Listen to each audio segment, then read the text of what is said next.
Thank you very much for being here, all of you. We have the extreme honor and pleasure to welcome tonight Kevin Oregan. So he has been the director of the Laboratory of Psychology of Perception in University Paris-Descartes. His specialty is about consciousness, in the sense of, I will take the title of your book, why doesn't red sound like a bell? Actually, how does the feel of consciousness can be understood? And so Kevin is going to tell us about this in the framework of a theory he has developed called the Sensorimotor theory. Now I'm going to leave you the deck, and up to you now. Thank you, Jean-Christophe.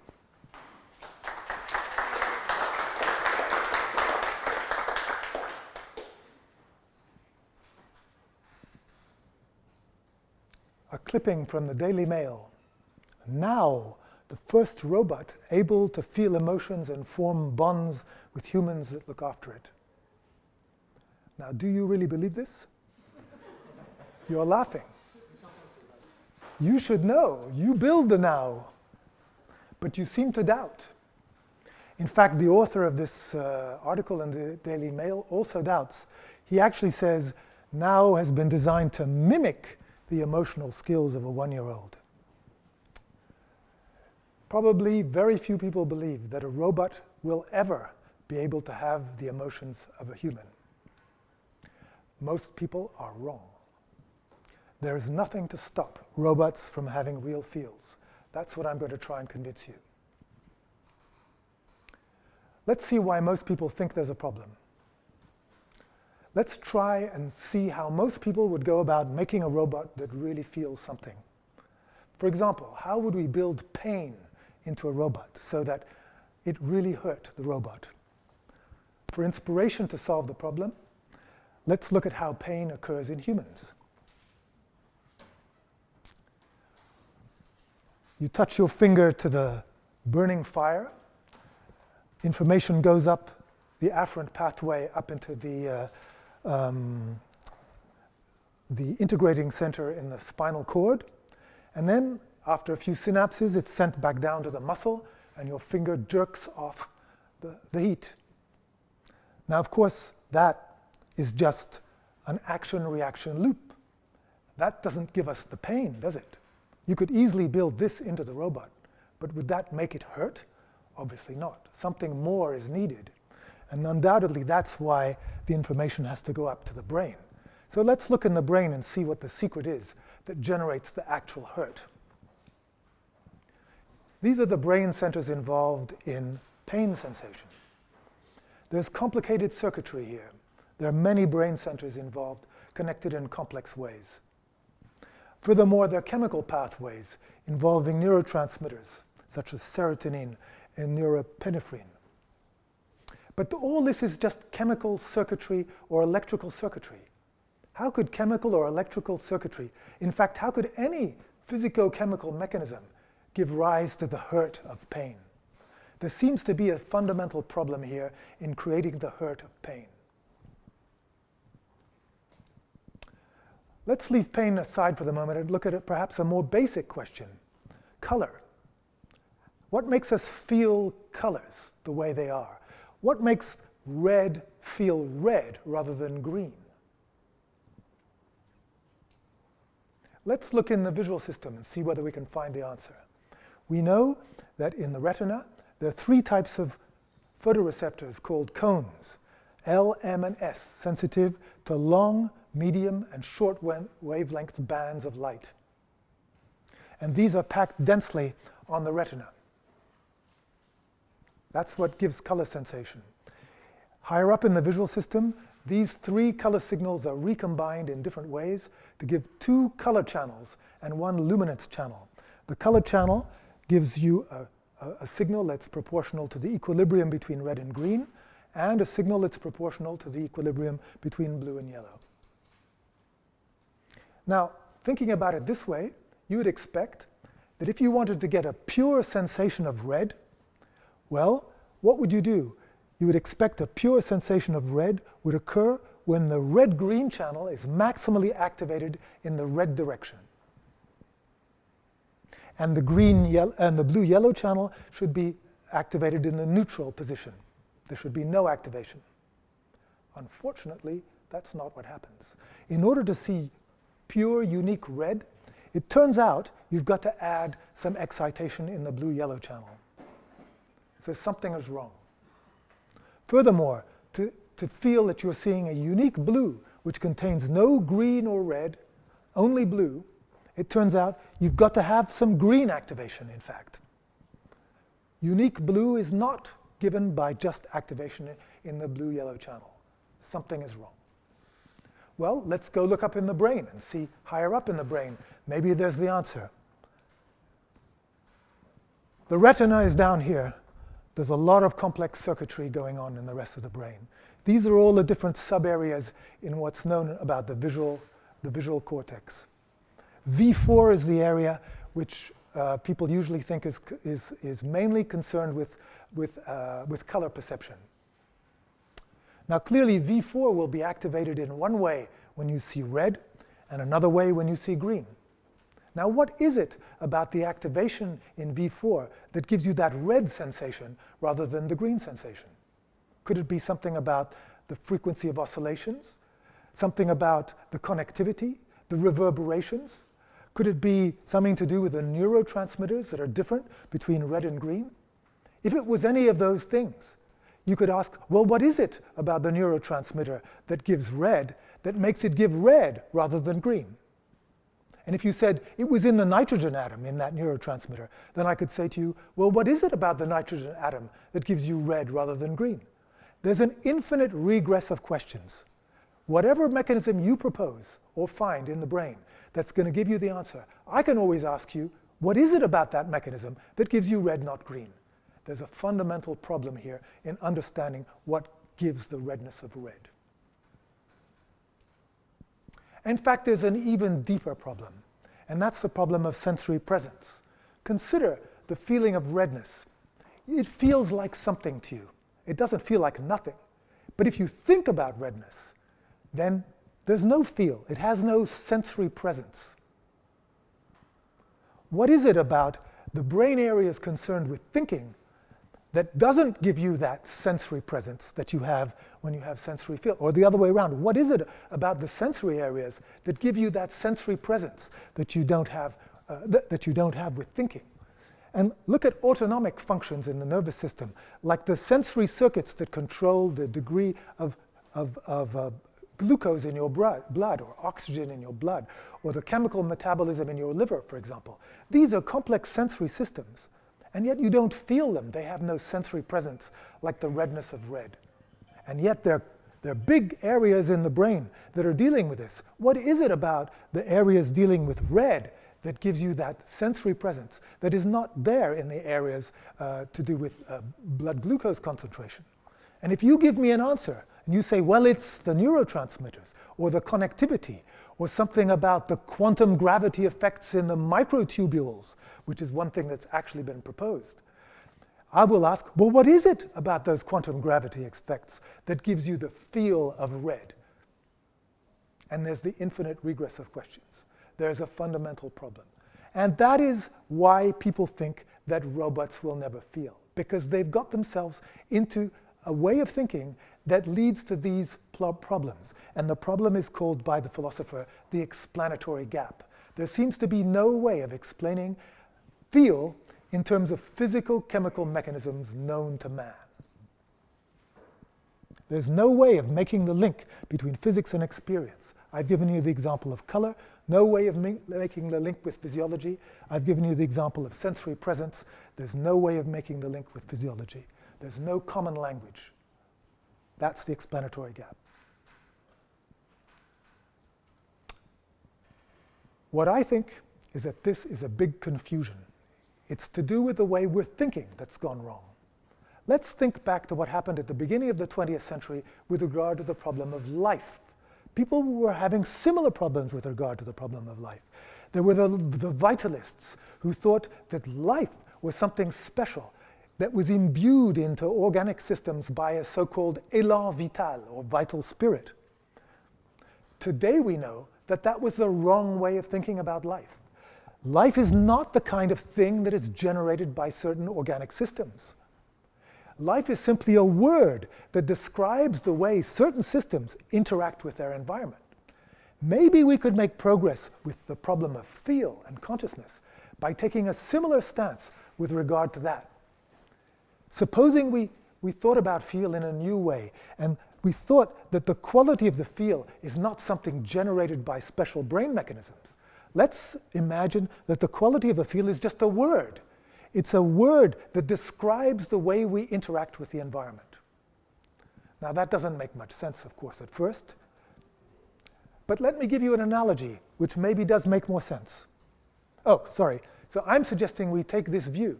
The standard view says brain creates feel. The sensorimotor view, as I call it, proposes that feel is a way of interacting with the environment. But that doesn't make much sense at first. Let me give you this analogy. Consider a sponge. You feel the sponge, it's soft. Where is the softness of the sponge generated?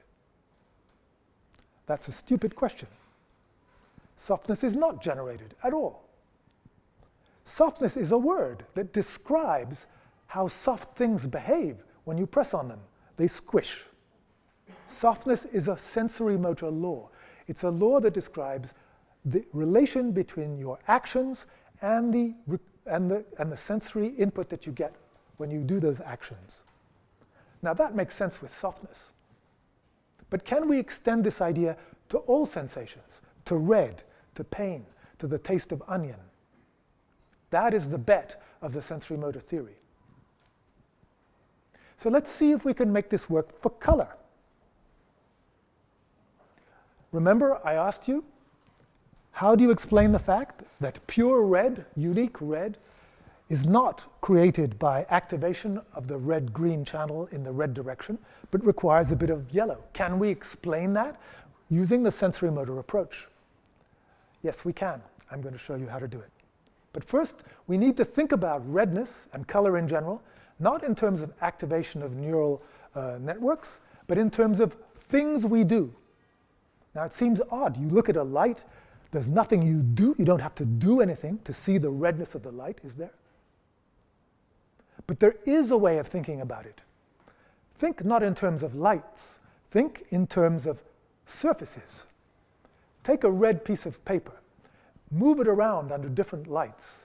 The light coming into your eye depends on the way the surface is being illuminated. If it's illuminated by the yellow sunlight, the light coming to the eye will be more yellowish.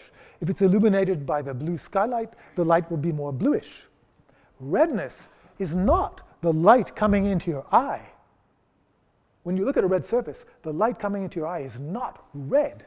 Because if you look at a red surface in a room which is only illuminated by blue light, the only light coming into your eye is blue, and yet you see the surface as red.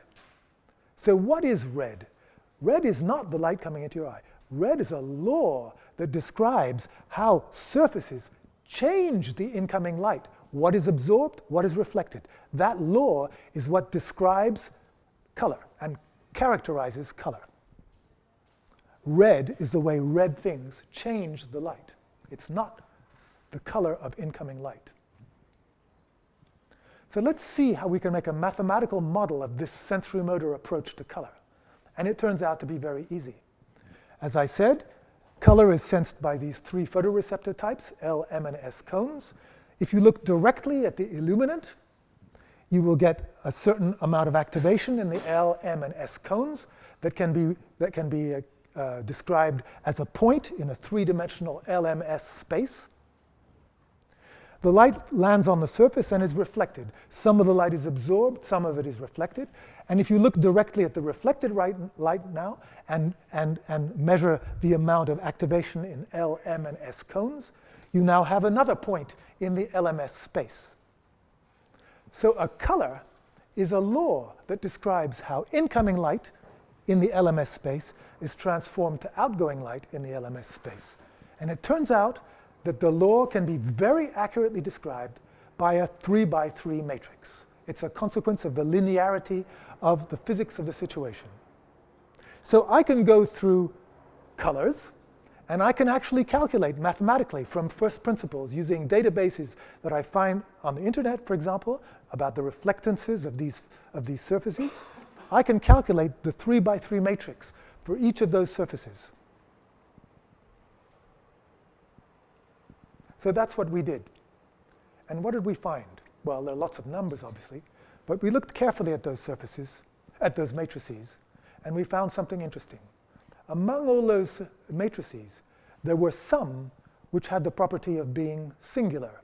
Now, you as engineers know that a singular matrix has the property that it'll take a point in a three-dimensional space and project it down into a lower dimensional subspace. So essentially, a singular matrix is a simpler law than usual. So let's look at which are the singular matrices among these colors. Here is a graph of the singularity index that we plotted for each of the surfaces that we have in the ground plane here. And you see, interestingly, that some of these surfaces have the property that they're highly singular. And those highly singular surfaces are exactly the red, yellow, green, and blue surfaces. Now that's interesting, because color, after all, is a symmetrical thing. There's nothing in the wavelengths of light coming in to single out particular colors. But we all know that there are things that we call primary colors. Why are there primary colors, given that in the electromagnetic spectrum there's no asymmetry to create such primary colors?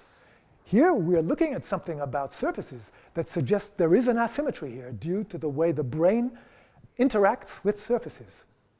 Furthermore, this graph reminds us of something. In the 1970s, two anthropologists, Berlin and Kay, went around the world asking people, they showed them these chips of color and asked them if they had names for them. And they went through more than 100 non-industrial cultures throughout the world. And what they found is that some of the surfaces people had names for, and some of them they didn't. And the surfaces that people had names for are plotted here in this graph. The surface that people had the most highest chance of giving a name to was, guess what? Red. And then there was yellow, green, and blue. They were exactly the same surfaces as predicted by the sensorimotor theory. This is an incredible victory for philosophy, because a simple philosophical idea has made an empirical prediction and has confirmed through the anthropological data that simple laws of interaction with colors are those that people are going to retain when they give names to surfaces. The two graphs correspond almost exactly to within one chip. Well, what about the question I asked at the beginning? It turns out that you can actually also predict the data for this. Let's look at the actual psychophysical data concerning what colors people consider to be unique colors. So here are some data concerning what colors people judge to be unique. And on the y-axis, you have what has been calculated as the equilibrium in the blue-yellow channel, known to exist in the visual system. On the x-axis, you have the equilibrium between the green-red channel.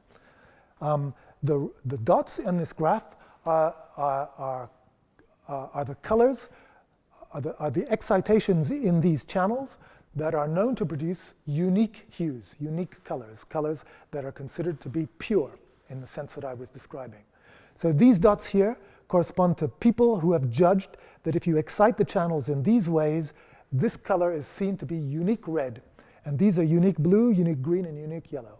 And as I told you before, unique red needs a bit of activation in the yellow channel in order to appear unique. And that's why these dots are sloping downwards. You need some activation down in the yellow direction in order to see the red as being unique.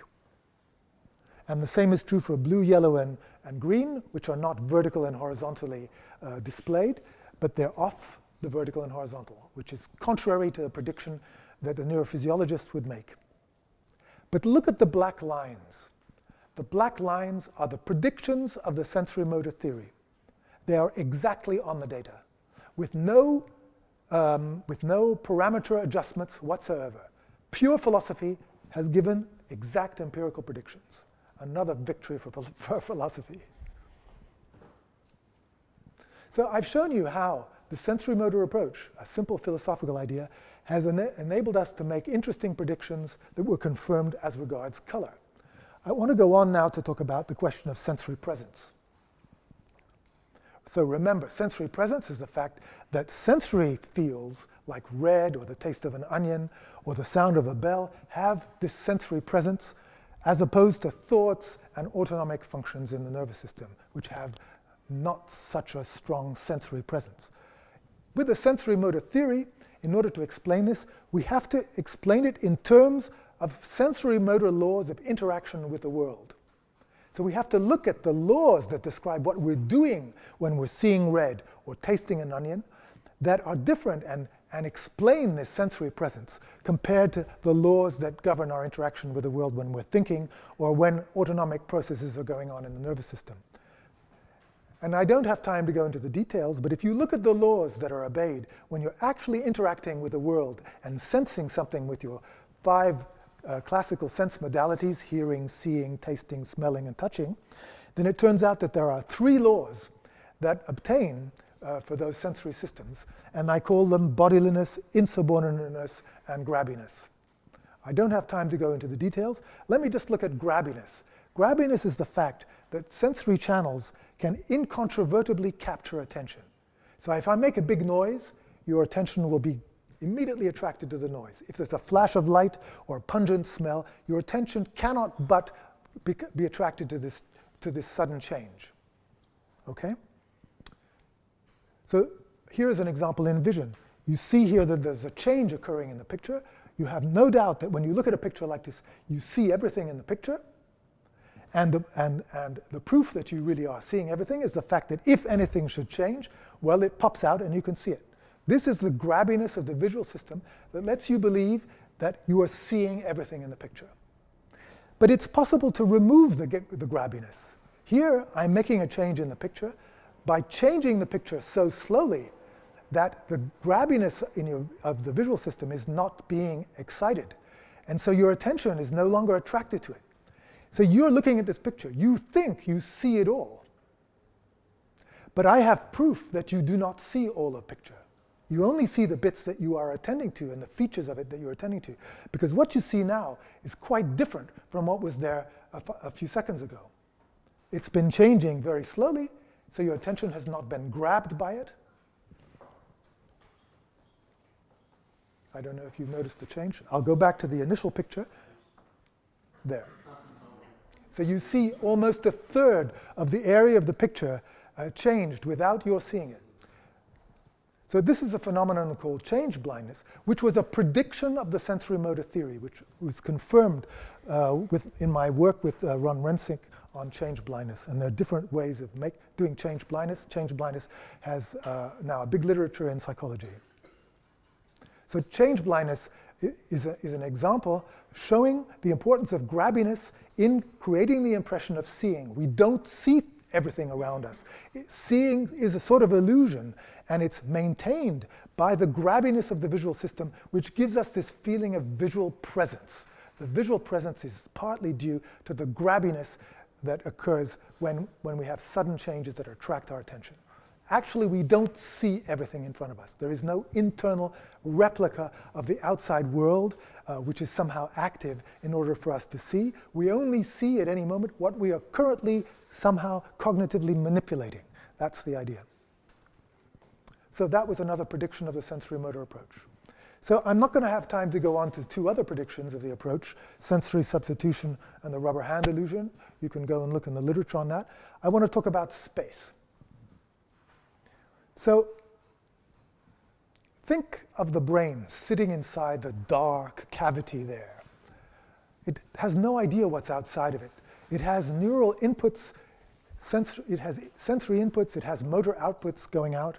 Let's say at time t equals 0, we have millions of nerves that are firing and that are giving you inputs, and these, say, would be the activation of all those nerves, 13, 21, 242. This is the activation happening at time t equals 0. And a fraction of a second later, t equals 1, the neural input has changed to this. And now maybe you've made an action, and now the neural input has changed to this.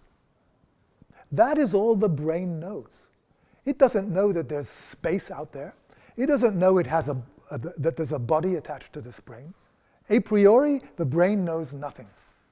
How within this mess can it understand that there is a body attached to the brain, that that body is immersed in a thing that we call space, a kind of vessel or medium in which it can move and in which other objects can move? How can this be found within these numbers? And how can it be deduced without knowing a priori that it's there? Consider evolution. Evolution has created brains that solve this problem, but presumably a priori there was no reason for evolution to know in advance. So how did evolution solve this problem, if it was evolution? Or if it's not evolution, how does the brain of a child, as it comes out of the womb, realize that this brain is attached to a body and the body is immersed in space and that space has the properties that it has? It has 3 dimensions, etc. The answer, I think, lies in sensorimotor contingencies, sensorimotor laws, the laws that govern the way my actions change my sensory input. And so I don't have time to go into the details, but with a postdoc collaborator, Alexander Terekov, we have looked at a way in which a brain which has no a priori knowledge whatsoever, connected to the outside world and to its own body, can deduce the fact that its body is immersed in space, and it can deduce the fact that space has certain properties. It is a thing that we could conceive of as being a vessel in which the body moves and in which objects move. And to discover this, all we need to do is to use one idea, which is coincidence detection. Now, I can't really go into the details. The idea is that we have an algorithm. The algorithm studies the sensorimotor relations, that is to say, the relation between input and output.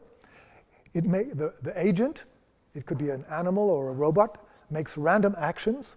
Sometimes the environment moves. When the environment moves, let's say this is the environment here, a circle of light sources.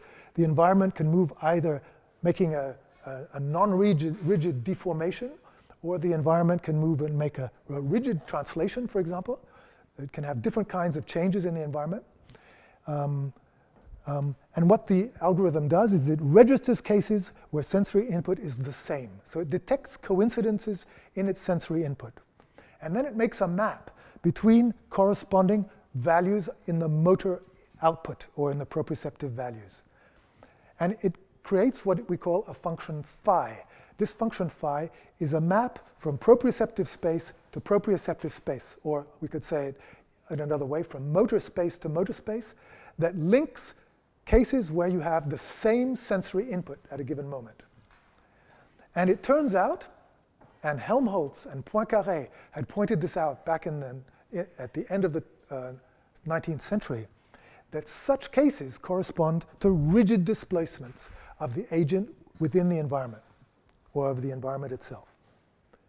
So to test that this works, I can't go into the details of the algorithm because I don't have time, but let me just show you the results of a simulation we did. This is a simulation we did. We tried to make a fairly complex, randomly constructed agent, but for problems with computer the calculation time, we had to limit its complexity to a certain extent. So we chose a 2-dimensional agent. Of course, the brain did not know anything. It did not know it was 2-dimensional. But the agent itself was a 2-dimensional thing. It had a body, which is sort of like a tray that moved around in a 2-dimensional way. It could shift from place to place on a surface. And inside this tray, it had a retina. It's like my eye that moves within my head. This agent has an eye that moves within its body. And it lives in an environment which is a 2-dimensional environment of light sources. Now this is completely arbitrary. It could be sound sources, it could be echolocation, it could be whatever you like. There's no limitation. It just has to be continuous functions, okay? And the agent has proprioception, or the equivalently motor commands, which also just have to be continuous functions that modify the position of the retina within the body. But this can be completely complicated, nonlinear, whatever you like. Okay, there's no restraint on that. It can be And this, we're trying to simulate animals or robots, whatever you like. And we get the agent to move around randomly, and it looks at changes in its environment, and it calculates these coincidences, and then it calculates these so-called phi functions, and then it uses these phi functions to estimate changes, to classify changes that occur in its environment. And so what we want to do now is to check whether with these phi functions, the agent has some understanding of what is meant by space. So to check, we can't ask the agent, so we get the agent to do some tasks which are going to check whether the agent understands spatial notions. So it's like getting the agent to do a Turing test. And we want the agent to be like a subject in a psychophysical experiment. We ask the agent questions requiring what we think kind of instantiates spatial knowledge. It instantiates the notion of space as a vessel. So we've got 3 tests. The first test is we ask to see if the agent can discriminate its own motion from environmental changes. So we get the agent to move, and at the moment that the agent moves, we have the environment either at the same time make a non-rigid deformation, or we just let the environment shift as it would if the agent shifts rigidly. And we check to see to what extent the agent is able to discriminate these things using the phi function. And here's the results. The percentage of deformation is shown on the x-axis, and the size of the amplitude of the jump that's made by the agent or the environment is on the y-axis.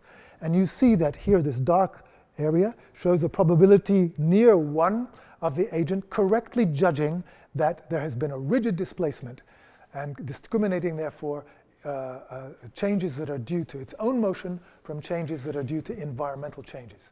So that is a first very important thing that any agent must be able to understand if it is to understand the notion of space, that when it moves, this creates enormous changes on its sensory input. Everything is different. How does it know that, in fact, nothing has changed in the environment? These phi functions allow it to solve the problem without any a priori knowledge of the fact of the existence of space or knowledge of its own body, without calibration of any kind. The second question is the notion of path. We all know that if I go from A to B, I can take multiple paths from A to B, and I know that by adding up these the vectors together, I will end up at the same place. Let's see if the agent can do the same thing. So we essentially tested the agent going from an origin to a destination, taking multiple paths, and we checked to what extent, using the phi functions, the agent was able to say, yes, I'm at the same place I was before or not. And again, we have very good detection of the endpoint.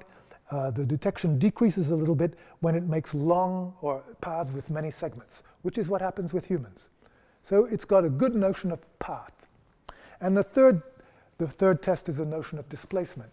A very important thing about space is that if I take an apple and I move it 10 centimeters to the right, I can understand the notion of displacement independently of the fact that it's an apple. I can take a banana and move it by the same distance, or a pear, or whatever I like. And the notion that I can displace something independently of what I'm displacing is a fundamental notion of space. But seen from within the skull of the agent, where all it has is these numbers, the sensory input that it gets when an apple moves through 10 centimeters and when a banana moves through 10 centimeters, these are completely different. It is just not obvious how to extract displacement from the massive confusion in all those numbers. But using the phi functions, it's possible to extract the notion of displacement. And in fact, this notion emerges automatically from studying the sensorimotor contingencies. No a priori search for the notion of displacement is necessary. And so what we do in this test, this third test, is we take one pattern and displace it by a certain amount, and then we replace the pattern by, say, a square or triangle or some star-shaped thing, and we see the probability of correctly judging that the displacement is the same, and the agent performs very well. So in summary, on space, using sensorimotor contingencies, we can show that a naive agent can extract the notion of space as a vessel by studying sensorimotor contingencies and creating these functions phi. The underlying idea is the idea of rigid motions.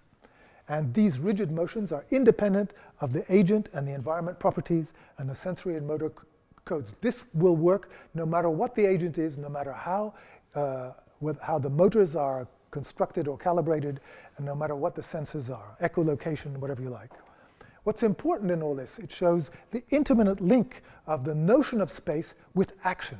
There can be no notion of space unless the agent can act.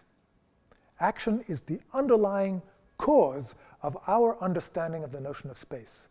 Sensorimotor dependencies are essential to understand space. Without the ability to act, there would be no notion of space. So I've told you some of the predictions of sensorimotor approach. I've just finished on space. So let's go back to the question I asked at the beginning. Will robots really have emotions one day? Now, I've been telling you about feel. I think feel is really at the basis of all sensations. I think that when you ask about emotions, emotions are more complex kinds of feels that involve visceral reactions. Your heart starts pounding, your digestive system changes. But I think ultimately we can explain emotions in terms of feel. Once we've explained feel, then we can explain everything.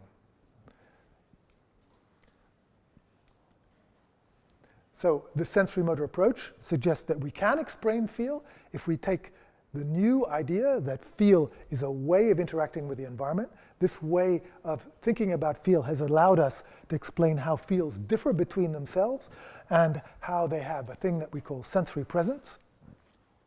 But there's something missing. Because you could imagine a robot, I mean, say a bulldozer or a thermostat that interacts with its environment. And it interacts following the laws of sensorimotor dependency. Yet you would never say that a bulldozer feels anything.